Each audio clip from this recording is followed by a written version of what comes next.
Goodness.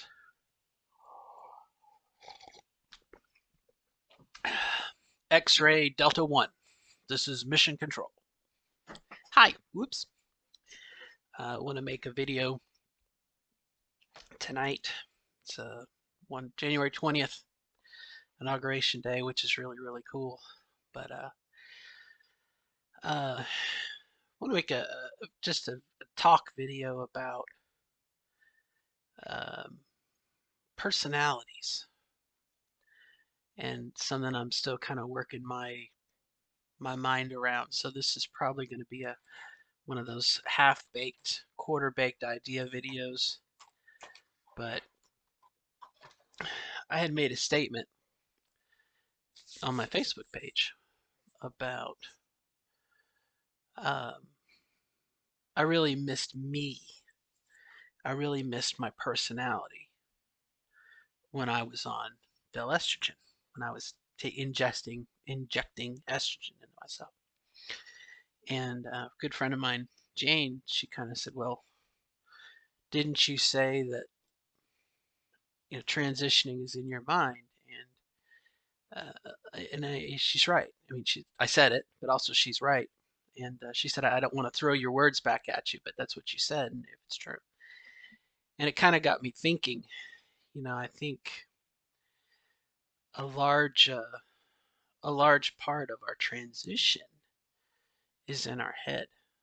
It doesn't need it doesn't need the clothes, the hormone. I mean, it helps. Those things help. Those are window dressing. But that initial change, I think a lot of it is in the head. But then I kind of got to thinking about personality. And I'm not a doctor, but I really think there's some mental differences between men and women.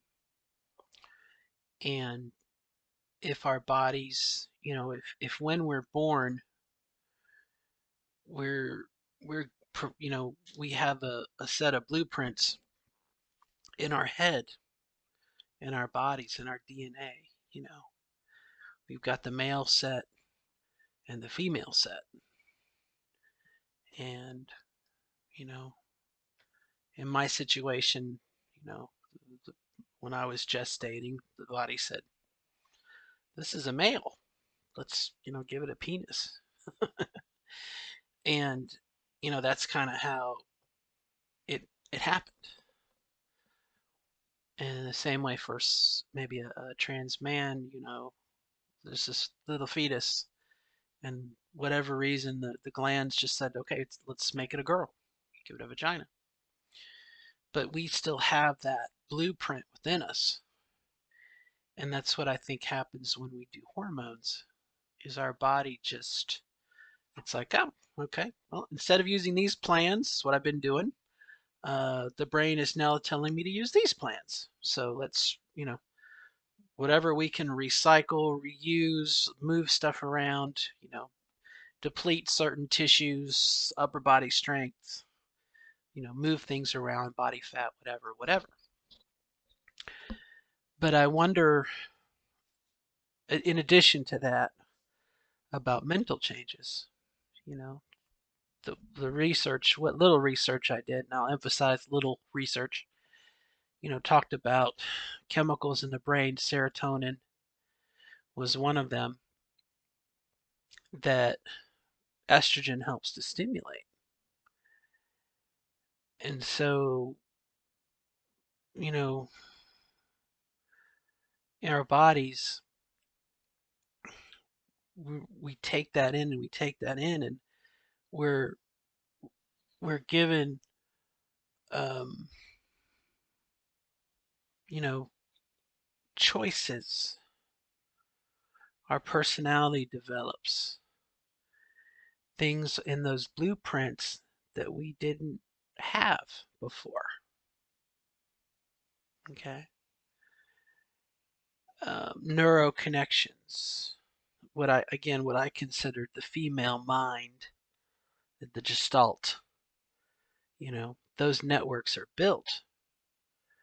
And so you could say, well, if you were to cut off the estrogen, those networks pathways are already laid. You know, why would the brain go back to using those other neural networks? That I don't know. Again, this is a half-baked, quarter-baked idea. But, I feel like the not having the estrogen has really, I feel like my body has kind of punted, gone back, fall back a couple yards and punt. I feel like my body is just saying, okay, well, if we're not receiving those chemicals to tell us to use network B off blueprint B, then we're going to go back by default to A because that's what we were born with. And I feel, and humor me for a minute, I feel like that's kind of been my experience, you know, um, and I have to kind of think about this spatially. Think about this spatially, you know, if one personality, for me, it was Robin, okay, and through the course of that transition and that growth and development, there's Karen.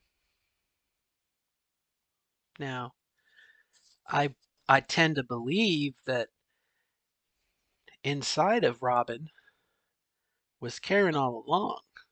Okay, Karen was in there. She just didn't have the permission to come out. She was not tapped. The changes that were made, the personalities.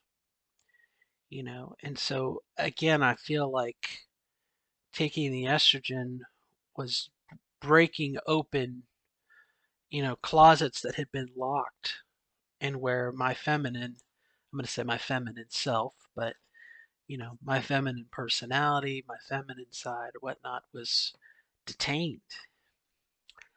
And yes, she's been let out, but in my mind, you know, with the loss of the estrogen, um, she's on life support right now. Her systems, because of not having the estrogen, her systems have been shut down. You know, when they started off the video with a 2001 reference, when they shut down Hal at the end of the movie, you know, and reduced Hal to his, you know, basic functioning, took away his personality, that aspects of Hal just got less and less and less and more flatlined. And that's how I feel right now, you know. Whether it's bullshit or not, I buy into it, you know. So I feel very mellow, very melancholy. And for the last year or two, um, I've said this before, I just feel so flat, you know. Instead of being dimensional and personality and whatnot, I just feel very flat. I feel very, you know, I don't get angry. I don't get sad, you know. I have these emotions within me. Um, and I'll give you an example. When I saw Guardians of the Galaxy 2, the end of the movie, when Yondu dies, I totally lost it. You know, the first time I saw it, I cried, and I kept on crying. I mean, the credits were rolling. I was still crying. And, you know, I had that emotion. I had that sadness. I had that need to get it out, and I could get it out. Now I can't cry I've tried to make myself cry. Um, Yesterday, I had a huge emotional day, really sad. Maybe it was the day before yesterday. Just a terrible, yeah, it was the day before yesterday. Just a terrible day. And I could not, for the life of me, cry. I could not get that out, you know. And so I guess in my own way of thinking of things, I feel like the personality that I was growing up, you know, was very guarded, had a lot of walls, very protective, um, you know, and I couldn't express myself. I didn't know how to integrate myself. I couldn't communicate. I was so afraid. And I feel like to a certain degree, you know, my personality, I've withdrawn back into that safety spot, and I'm not going to say false male self, but, that's kind of, you know, um, I definitely lean more on the Robin leg than the Karen leg. Okay. Whereas, um, year two, year three of my transition, um, I leaned more on the Karen side. I introduced myself as Karen to people. There was a large group of people, friends, um, who only knew me as Karen, and I was Karen, and I felt it. I had my feelers out in the world. I was connected. Come whatever may, happiness, joy, sadness, elation, curiosity. It was, you know, the one true being. And in the time that I've been off of estrogen, it just seems like that has retreated, retreated, retreated, and has gone back inside the protective shell that I am now. I'm Robin now, you know. I don't feel Karen, you know, and maybe I'm full of shit, you know. Um, I don't know. Maybe the estrogen was a placebo. Maybe the estrogen was carte blanche to just be whoever the hell I wanted to be. And I don't have that freedom now. So now I'm making up these structures that may not really. I don't know. I don't know. Again, this is a half-baked idea. Um, and I've made a couple videos, and I will apologize for the bad voice acting. Um, you know,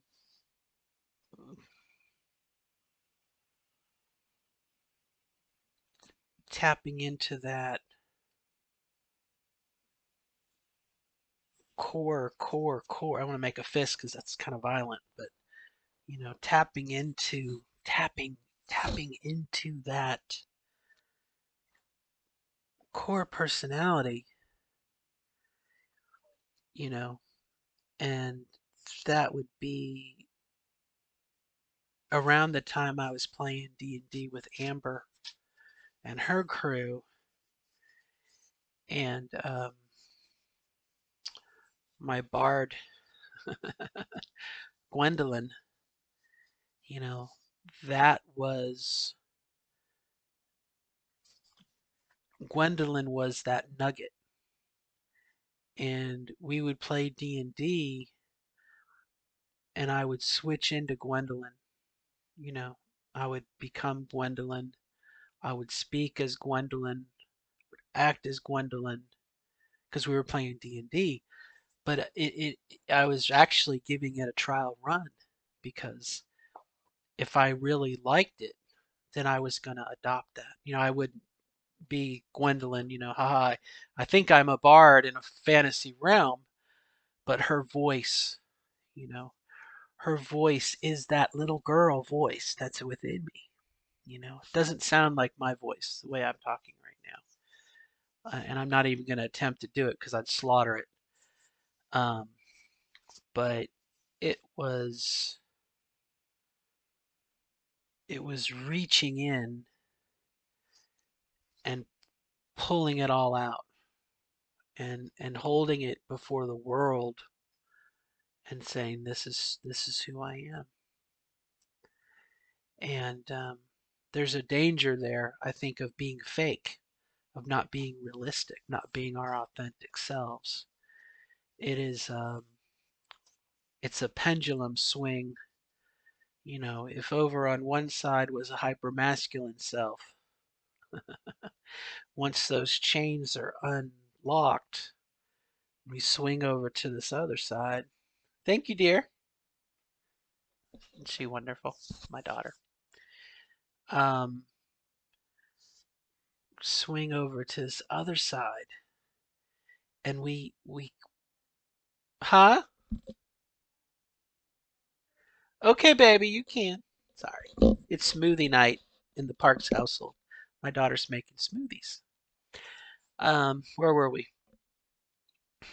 The pendulum can swing the other way and can become this kind of quasi hyper feminine, which perhaps is that, first year of transition, maybe second year of transition, when you kind of go through your second puberty, you know, and, you know, I had gone into that kind of swing back, you know, but now, what I would consider to be Karen, um, Karen's grounded in reality, and again, she's in me, she's in there somewhere, okay, but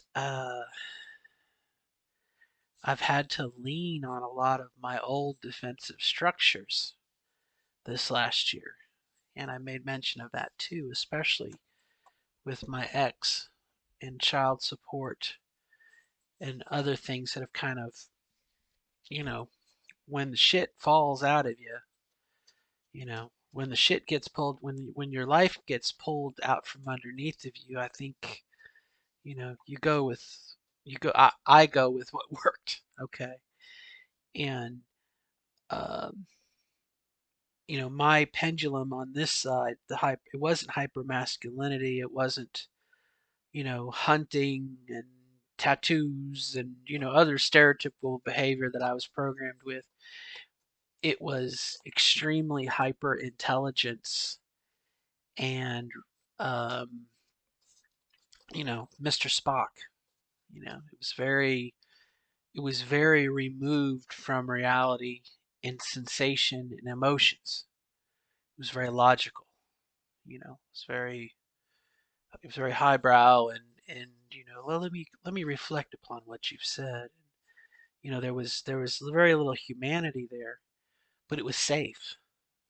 And in many ways, I feel like that's kind of what I've pulled back into, right now. And maybe, is it necessarily based on drugs? I don't know. Is it based off of, you know, uh, I don't know. I don't know. It'd be curious to see if and when and if I do get back on del estrogen or something like it. But definitely, you don't need the hormones to make you masculine, feminine, man or woman, and I think that's kind of what my original premise was. Um, what I find though is that it gave me some tools in my toolbox that I don't have access to now. I don't feel like I have access to it. And that's also something that's kind of hard to swallow, um, the brain from a rational point of view is you're like, well, but you could do that before. Well, why can't you do it now?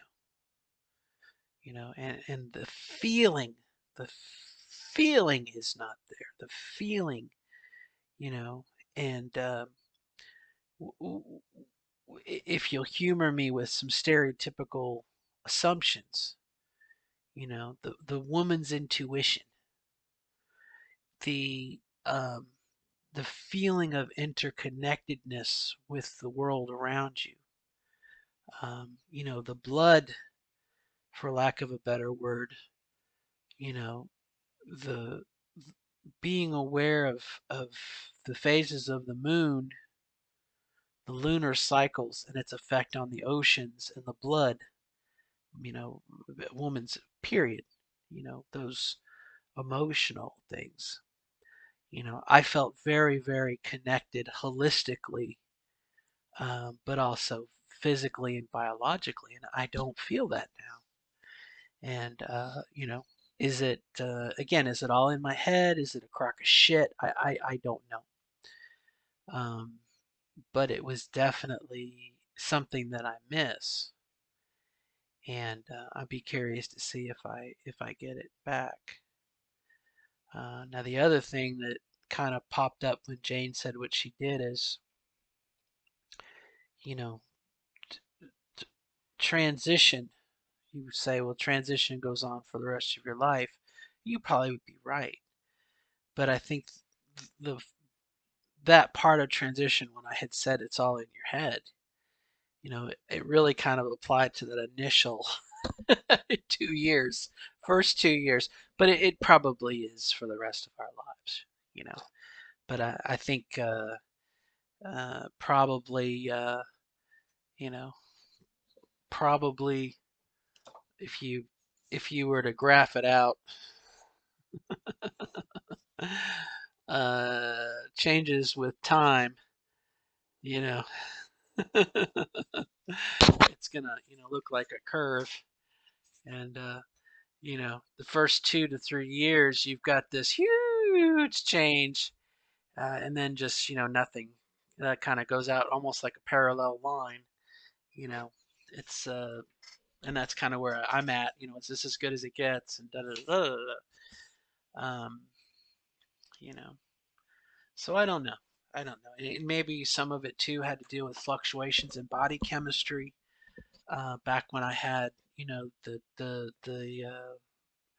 testes and whatnot that generated testosterone in competition with the estrogen I was taking and the spirulactone to, knock it down. And I mean, it's like a circus. It was chaos. And now it's nothing. There's no testosterone. There's no estrogen. Just what my body naturally makes through other organs in my body. you know. And I forget, I think the last test I took, my estrogen was like a 10, and I have no idea what that means. But it was very, very low, you know. So my estrogen was really low, which you would expect. So anyway, but I'm going to end it here. But food for thought, some different things. And again, I may be it may be a crock of shit, but it's my experience, and that's what this channel is about. One trans at middle age, and your mileage may vary. Again, our bodies are so very different, and we react to chemicals and inputs and everything in different ways. I can only just share my experience, and your mileage may vary, but it's been very therapeutic for me to talk about it too. And maybe it just this is what I don't know. This in Beetlejuice, um, the girl says when they go to the after to visit the counselor, she's like, "I wonder if this is what happens when you die." And the secretary says, "No, that is what happens when he dies, and that is what happened when she died, and that is what happened when he died." So we really can't make this grand, assumption. I can only share with you my take on it and what's happened with me. And I part of me, I guess the romantic part of me, you know, I want that I want that euphoria back. You know, I can remember, you know, injection day. I always look forward to it. I'd get my injection, and suddenly, I could feel the rush, the burn of the estrogen in my bloodstream, and all was well. Now was that a placebo? Was that bullshit? I don't know. But my moods fluctuated, and now it's just flat line, like I said, just, you know, beep, nothing. And I'm not a Zen master of, I want to be at peace all the time.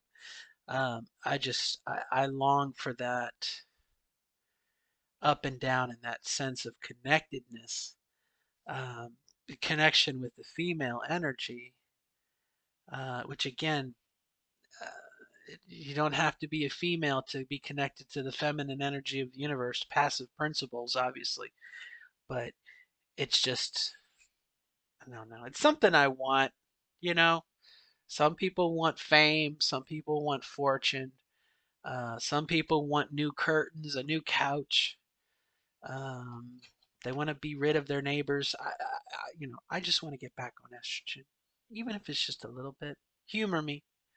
So, all right, till next time, I wish you the best of luck in your transition, in your journey, and we'll see you next time.